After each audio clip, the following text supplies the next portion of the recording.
Hello, my name is Sandra, and I'm 35 years old. I work in an office and currently live with my husband, Matthew, and his mother in their family home. Despite being married, I often feel a sense of emptiness in my relationship due to the relentless bullying from my mother-in-law, which never seems to improve. Matthew and I first met through our jobs. Our companies were collaborators, which led us to work closely on various projects. As we spent more time together, our relationship blossomed, and we began going out for meals and enjoying dates. After a year of dating, Matthew proposed, and we tied the knot when I was 32. At first, our marriage was blissful, just the two of us, exploring life together.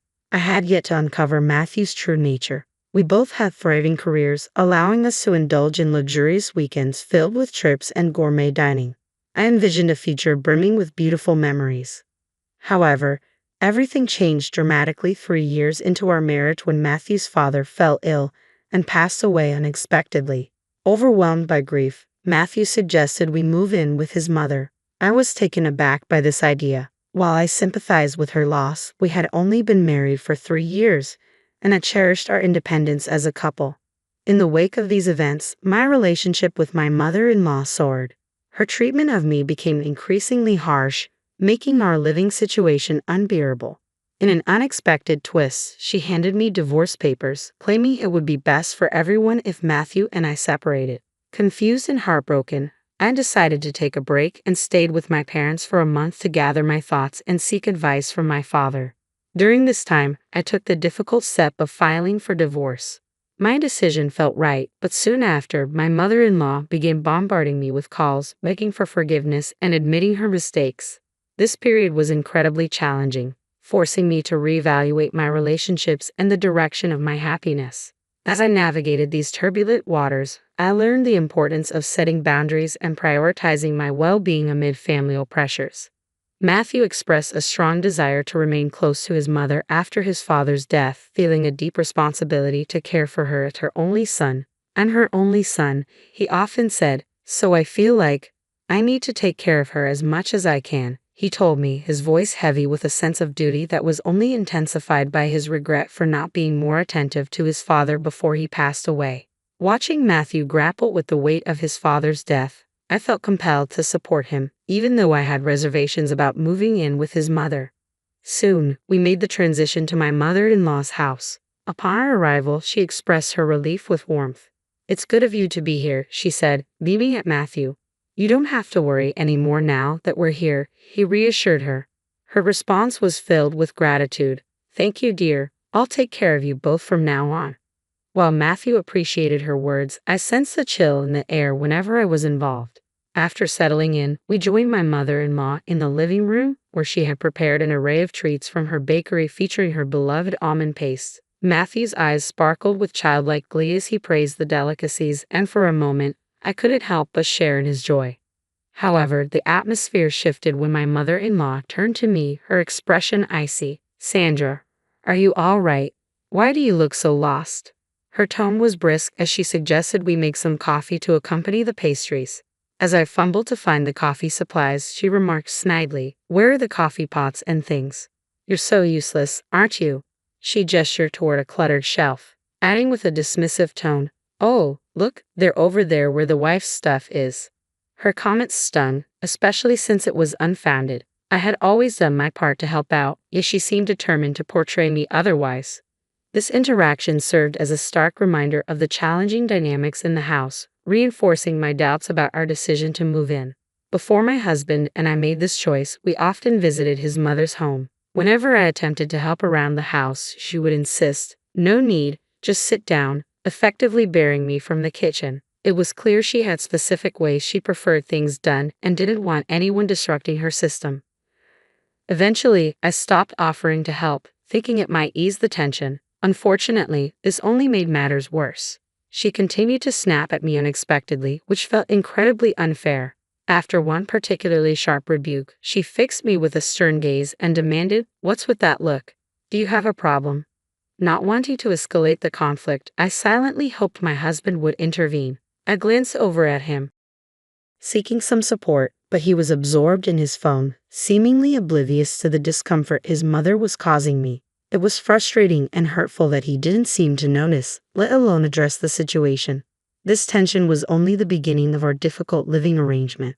Almost immediately after moving in, issues began to surface more frequently.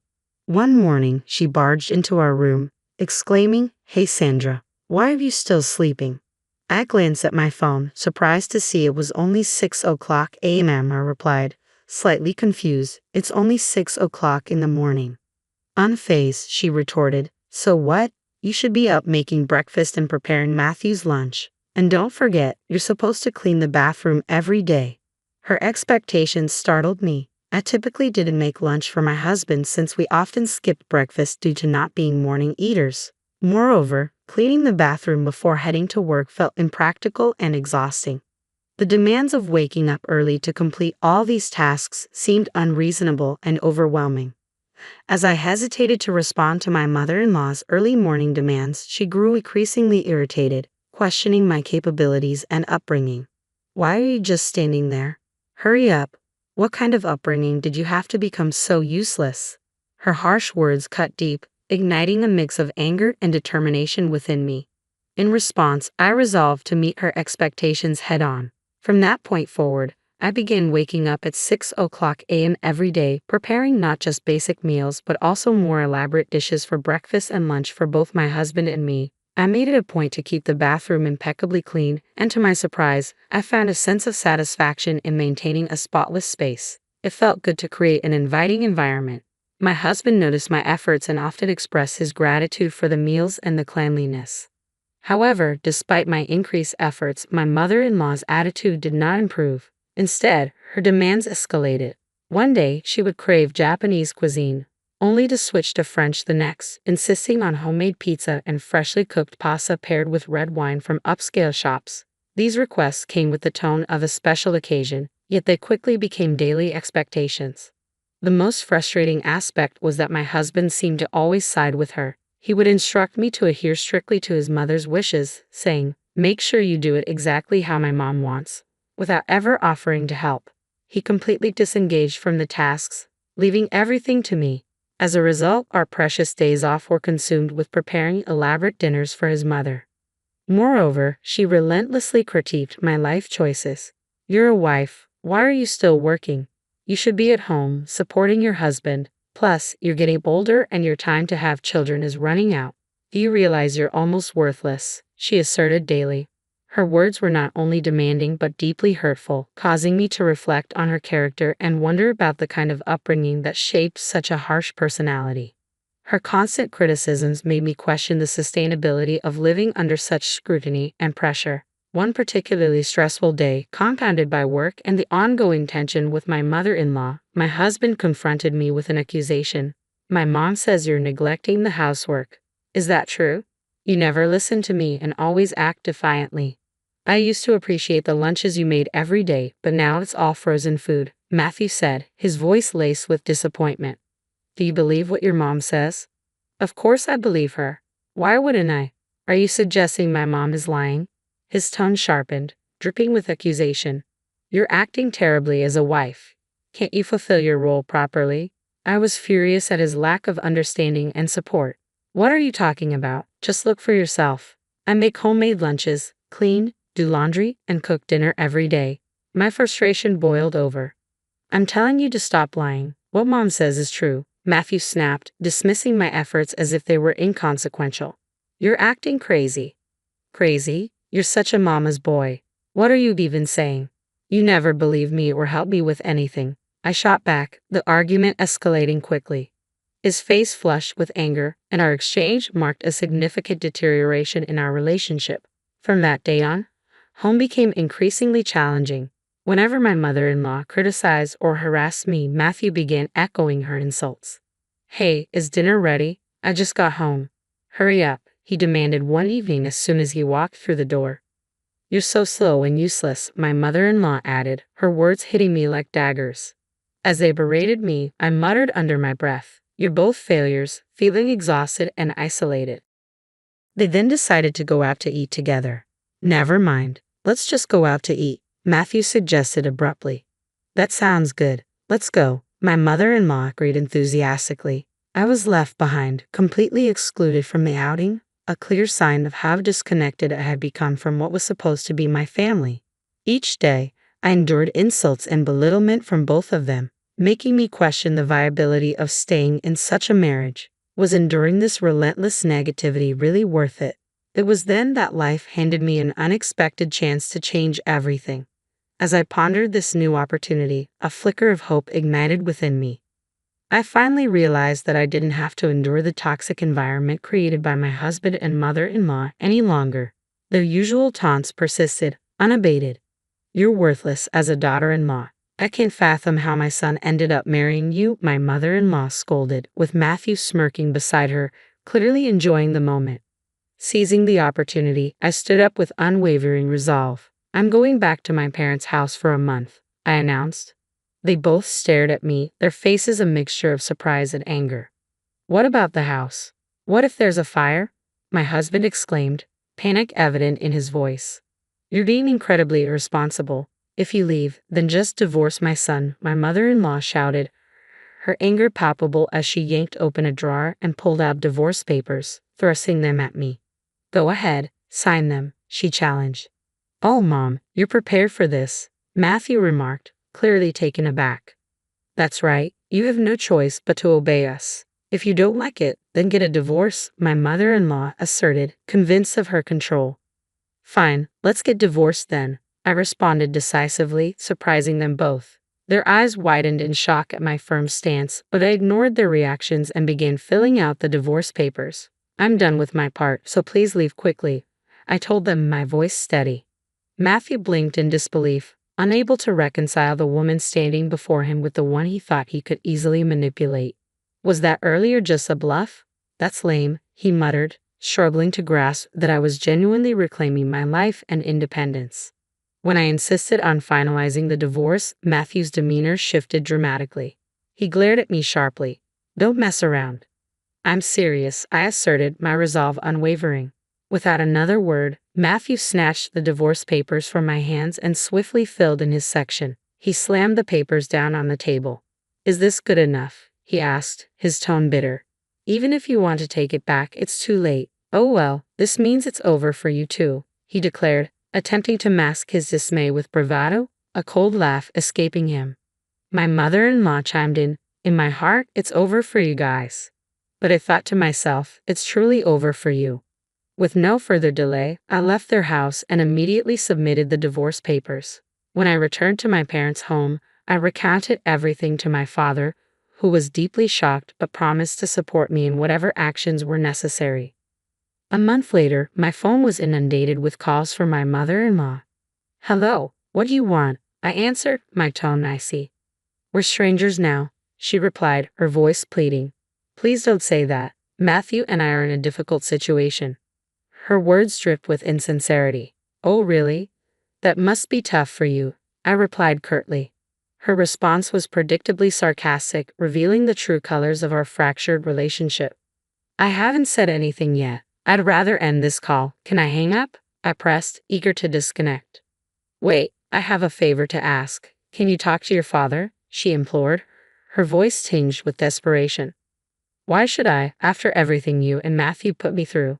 I shot back, irritation bubbling to the surface.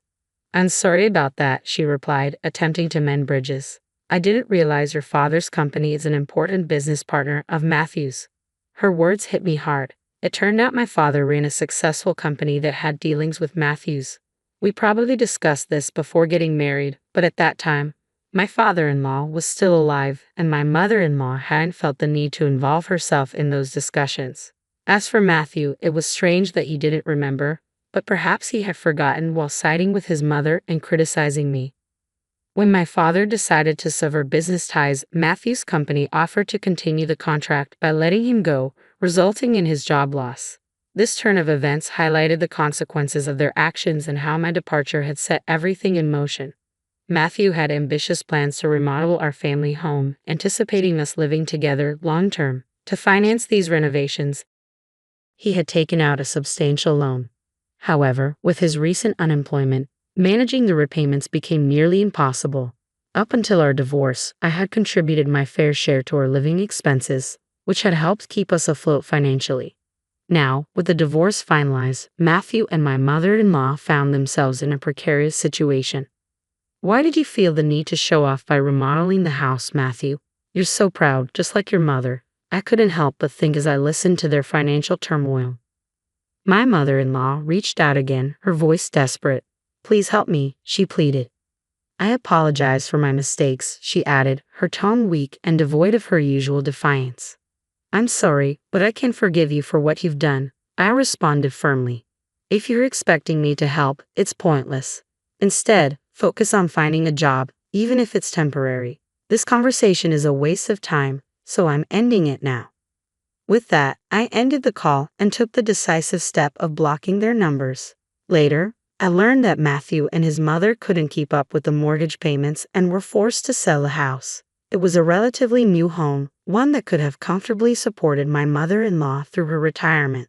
It was a shame that their poor financial management and unnecessary extravagance led to such a waste. They ended up relocating to an apartment on some island where my ex-husband now works part-time. This drastic change in their circumstances highlighted the impact of their actions and our severed ties. While they now relied on my mother-in-law's pension to make ends meet, I was preparing for a significant change in my own life. Instead of renting a new place right away, I decided to stay with my parents until my departure. This time with them was precious to me, and I intended to cherish every moment until I moved overseas. I was filled with excitement and hope about starting anew in a different country. Despite the past difficulties with my ex-husband and mother-in-law, I remained optimistic about what the future held. It puzzled me why they had treated me poorly, but I felt relieved to have severed those ties. Perhaps in this new chapter abroad, I might even meet a wonderful partner and explore the possibility of an international marriage. I genuinely wish happiness for my ex-husband and mother-in-law in whatever their future endeavors might be. Thank you for following my story. If you found it engaging, please consider subscribing to the channel. I look forward to sharing more updates and stories with you as I embark on this exciting journey.